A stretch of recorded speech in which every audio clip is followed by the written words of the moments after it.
For a long time, I thought I was living decently. I didn't cause trouble. I didn't make reckless decisions that worried anyone. I knew how to stay within what was acceptable. I knew when to stay quiet, when to give in, when to choose the option that caused the least disturbance. I became the kind of person others could feel at ease talking about. Someone who was fine. Someone who was reasonable. Someone who stayed on the right path. I did what I was supposed to do. At the right time. I chose paths that made no one sigh. That required no explanation. My choices always came with logical reasons attached. And I believed that was what maturity looked like. Back then, maturity meant self-control. It meant setting emotions aside when necessary. It meant placing collective stability above personal desire. It meant not disrupting anyone else's life. But slowly, I began to notice something was missing in that way of living. I became very good at not disappointing anyone. Yet I never once asked whether I was disappointing myself. And then, a question began to appear. Not loudly. Not urgently. It came quietly, slowly. Often in moments when I was alone. When no one needed me to be fine. Am I living for myself? Or am I just living so I don't disappoint anyone? That question didn't deny that I had tried to live well. It simply asked, well, for whom? And from that moment on, my idea of maturity began to change. I realized that many of my choices weren't made because I truly wanted them, but because I didn't want to make anyone sad. Not because I had no desires, but because I had grown used to placing my desires behind other people's emotions. I stayed in places that exhausted me, not because I still believed in them, but because leaving would make someone worry. Worry that I'd struggle. Worry that I wouldn't be okay. Worry that I was taking a risk. So I stayed and called it responsibility. I continued a rhythm that didn't fit me, because stopping would disappoint someone. Disappoint them because I was doing well already. Because I was on the right track. I didn't want to be the reason someone sighed in concern. So I kept walking, even when each step felt heavier than the last. I stayed silent about things that weren't okay, because speaking up would make things awkward. I didn't want to be the one who weighed down the room. I learned to swallow my feelings and call it tact. Each time, I told myself I was being considerate.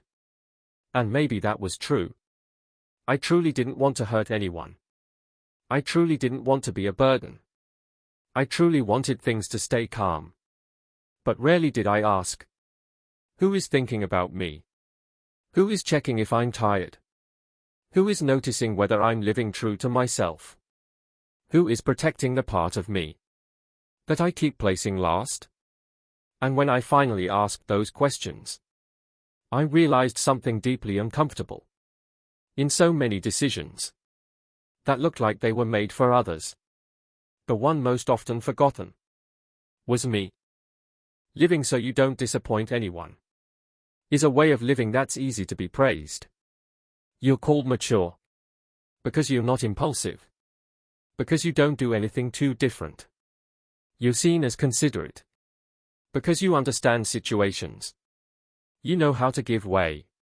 You know how to think for others. You're trusted because people know you won't put them in awkward positions, won't make things complicated, won't disturb the balance. You become the person who is fine in every situation. And that recognition is gentle. It's quiet. But it's enough to keep you living this way. Enough to make you believe you're doing the right thing. But the price of that calm is that you slowly get used to placing your own emotions last. Whenever something feels wrong, Your first reflex is no longer, how do I feel? It becomes, is this the right time to say it? You learn to endure first. Endure a little more tiredness. Endure a little more discomfort. Endure because it's not that bad. You learn to adapt first. Adapt to a rhythm that doesn't fit you. Adapt to things you don't agree with. Adapt so much that you forget you once had other choices. And you learn to say, I'll think about it later. After this task is done. After things are more stable. After everyone else feels at ease. But that later lasts a very long time. It stretches across years. Across countless moments.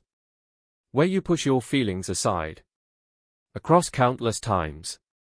You tell yourself you'll think about yourself someday. Until one day, you look back. And realize this. You've become very good. At keeping everything stable. Except yourself. And that's when a question begins to surface. Is this maturity actually helping me grow? Or is it just teaching me to live without listening to myself anymore? There's something very strange about all this.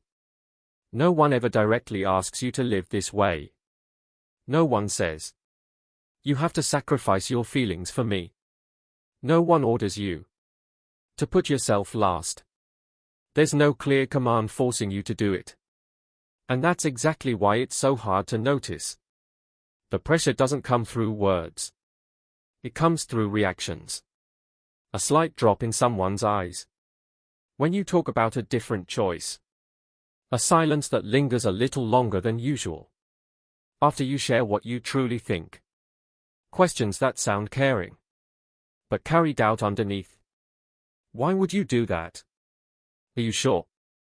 Have you really thought it through? Those questions aren't wrong. They aren't malicious. But they carry a very clear message. Choosing differently will no longer feel comfortable. And you start paying attention. You notice how the atmosphere shifts. When you say certain things. You notice how people look at you. When you choose differently. You notice how quickly that sense of calm disappears. Just because of one unfamiliar choice. Gradually. You learn to adjust yourself. Before anyone even reacts. You speak less about things that might make others uncomfortable. You share less of the thoughts that haven't been validated yet. You choose fewer paths that might make others worry. Not because you're forced to, but because you want to be safe. And so, little by little, an invisible fence is built. No locks. No warning signs. Just the feeling that inside that fence, everything is calmer. And you learn to live there. Safe. But increasingly cramped. I started to realize something that hurt a little. That I'm deeply afraid of disappointing other people. But I've grown used to disappointing myself. Not in a dramatic way. There was no explosion. No single breaking point. Just very small moments. Repeated over and over again. Until I almost accepted them as normal. I disappoint myself when I don't say what I'm thinking. Even though I know exactly what I want to say. I choose silence to keep the peace. Then tell myself.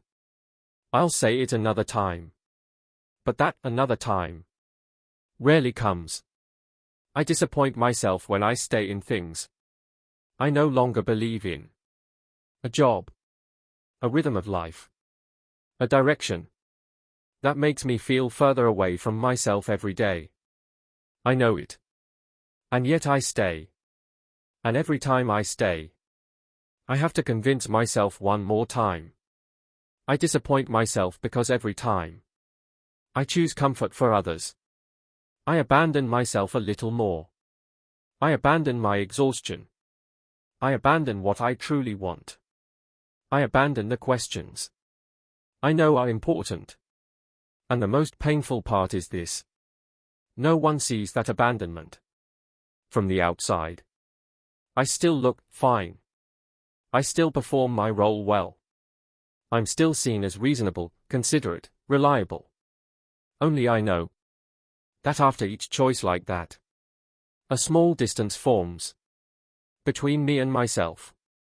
And that disappointment doesn't explode. It accumulates. Very slowly. Very quietly.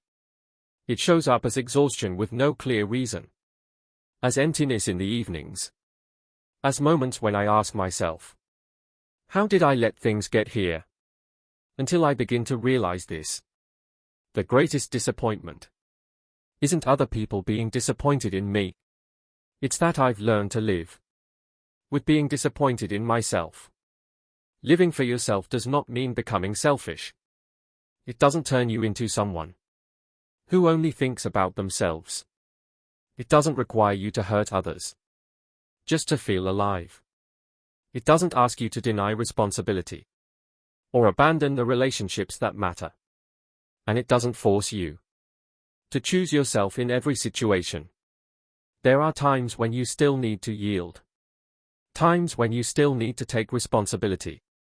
Times when you still need to put others first. Living for yourself doesn't deny any of that. The difference lies here. Are you aware of the price you're paying? Sometimes, living for yourself begins with allowing one question before you say yes. When you're about to agree, you pause for a moment and ask, do I really want this? Or am I just afraid of disappointing someone? Not to refuse immediately, but to recognize your motive. When you're about to keep enduring, you ask yourself, who am I protecting right now? And what am I trading away? Am I trading my health? My inner peace? My ability to still trust myself?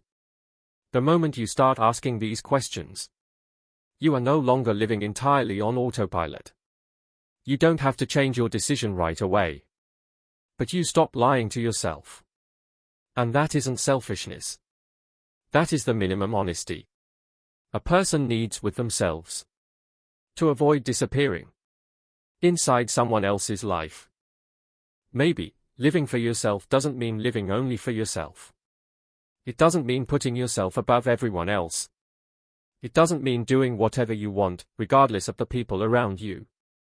Living for yourself, in its most practical sense, simply means living in a way that you don't disappear while trying to please everyone else.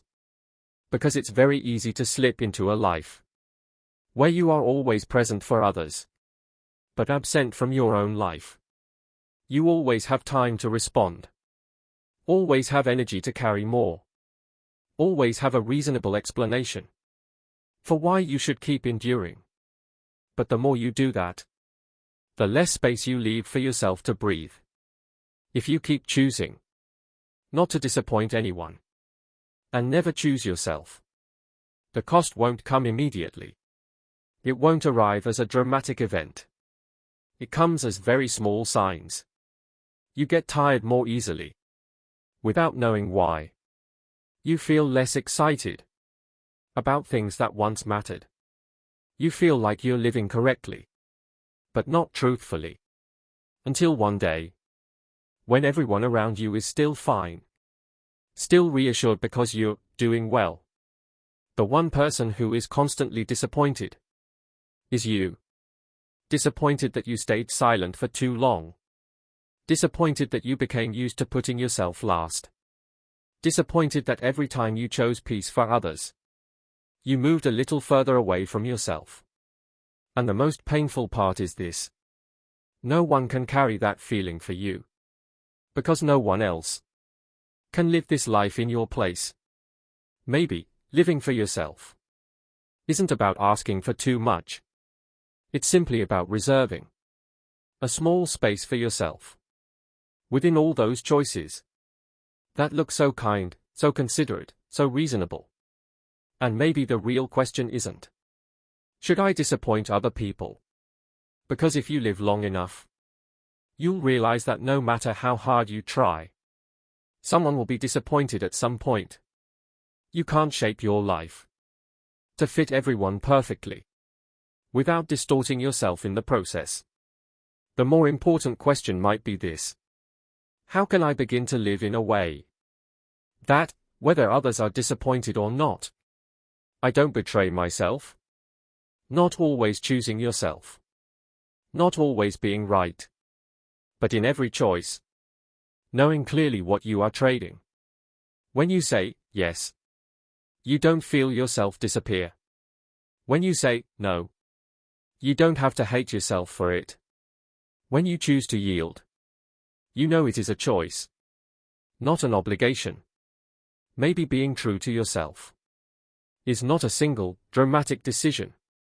It's a series of very small moments where you don't turn your back on your own feelings. And when you begin to be that honest, something else starts to appear. Questions. Not questions that demand immediate answers. Not questions that require instant action. Just questions you are finally willing to ask.